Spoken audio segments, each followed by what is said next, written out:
kids, welcome. I'm Belle. This is my classroom. Welcome to another super fun and colorful video.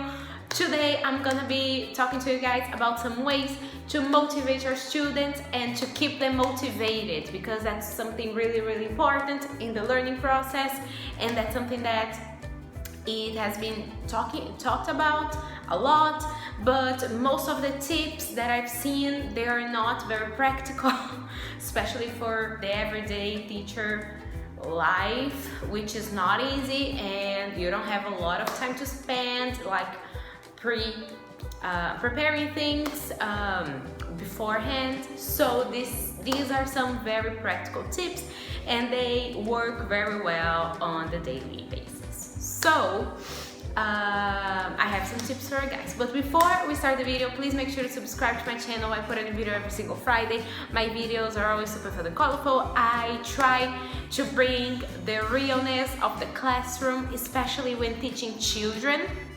because I don't see many videos like this on YouTube. So I think that if you subscribe, you're gonna get some really cool videos like that, and they work because I'm a teacher. I teach every single day.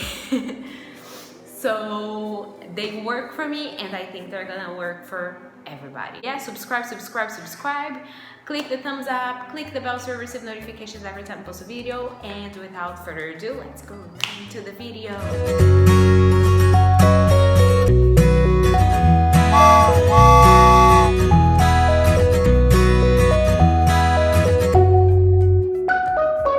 My first tip for you guys when improving motivation is to work with rewards. Rewards don't have to be like crazy things. You don't have to come up with like amazing things, but I usually work with rewards when it comes to games. So I have a poster on the wall of my classrooms, not this one because I'm not gonna teach little children now because I teach children and adults. But yeah, I usually have a poster on the wall, and I put the names of the children, and next to their names I have two stamps, one with a happy face and one with a sad face, and I ask them to it's a chance for them to reflect on their behavior as well. So I always ask them to choose like their own stamps, and children, they are very honest. So when they don't behave well, they're gonna tell you. They will know when they won't cheat. They never cheat, at least my students. If they do, it's probably gonna be like one or two, so that's a chance for you to have one-to-one talk with them to get to know what's going on. But normally that's not gonna happen, but if it does, let me know in the comments below so we can talk more about that. But that's an exception, because I've had things like that happening once in a while, but it's not common. It's not something that I would expect when I do that, but it can happen. Like, it has happened to me before. So tell me in the comments below, and if that has happened to you guys, let me know if they are not being honest when they reflect, when reflecting about their own behavior. So I asked them to stamp the face next to their names, and in the end of the week, who has the biggest number of smiley faces can pick a game, and it can be any game. Like, they can pick a game and they get really happy, and that's the kind of competition that I try to encourage, because competition can be very harmful for children. So that's the kind of competition that I try to encourage most of the time. So yeah, that's my tip number one. Reward your students with games, because game is something that it can help you a lot. So my tip number two would be know your students, because that's something that can really help you or break you.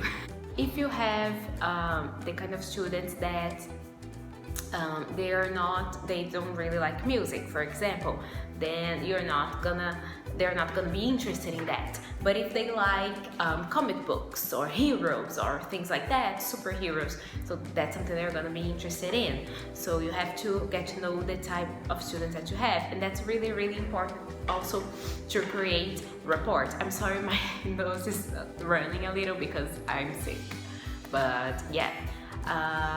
So try to know your students, know your audience, know like how they are, how they feel, what they like, what they don't like, and that's really, really important when you prepare the activities for that, for your classes. You have to know your audience. Sometimes you have sometimes your students may like things that you have no idea, but they do. So try to talk to them and get to know these things. All right, so my tip number 3, let's go to tip number 3. Tip number 3 is work more in groups and less in pairs. I feel like it works the best because when you work in groups, they get a chance to be friends with everybody else, and they have the chance to connect with the other kids, because sometimes when they are in pairs, like, they talk to whoever is next to them, and maybe you can like change things a little bit and whatever, but they're gonna end up talking to one person, and that's not always what you want. And that in groups it's more fun, it's more exciting, and I feel like I have a much better energy in the classroom when they work in groups. So work in groups, more in groups, and less in pairs. If you're not very comfortable putting students in groups, try to start with trios, because trios is already better, much better than pairs. I feel that, at least that's how I feel. All right, so my tip number 4 is change the seating arrangement. Because when you have like lines or always the same thing, it gets boring. Like when they are on the door, they already start like, oh, this is just another day in my life, so that's something to think about as well. So change the seating arrangement too. That's a very simple thing. So yeah, sometimes I try to put the chairs like in groups, or I change it up, I put it in a circle.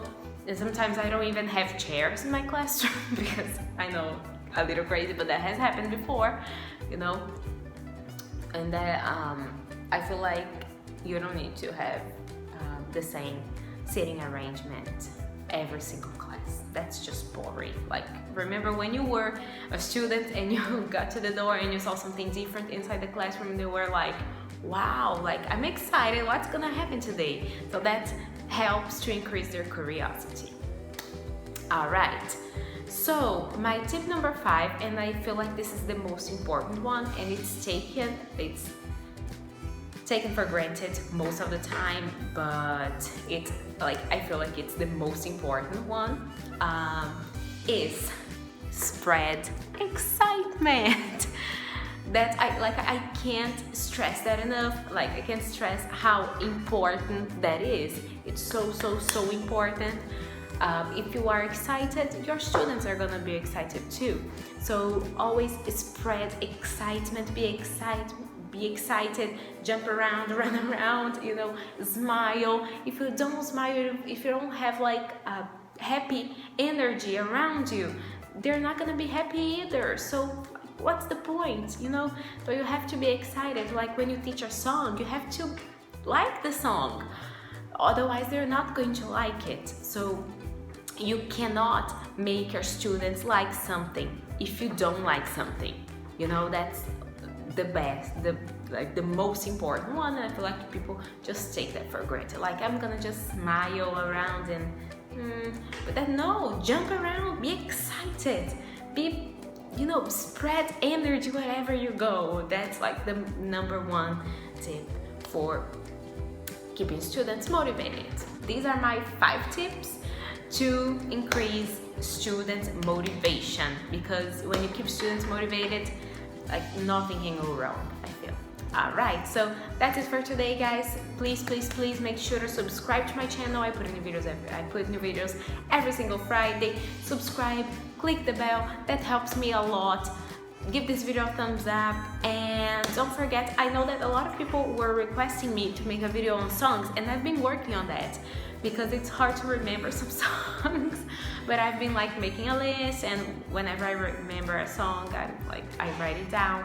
But that video is coming, I promise. Alright, so if you want to see that video, leave in the comments below and give this video a thumbs up so I know you guys want me to continue doing what I do. So thank you so much for watching, and I see you next week for a brand new video. Bye!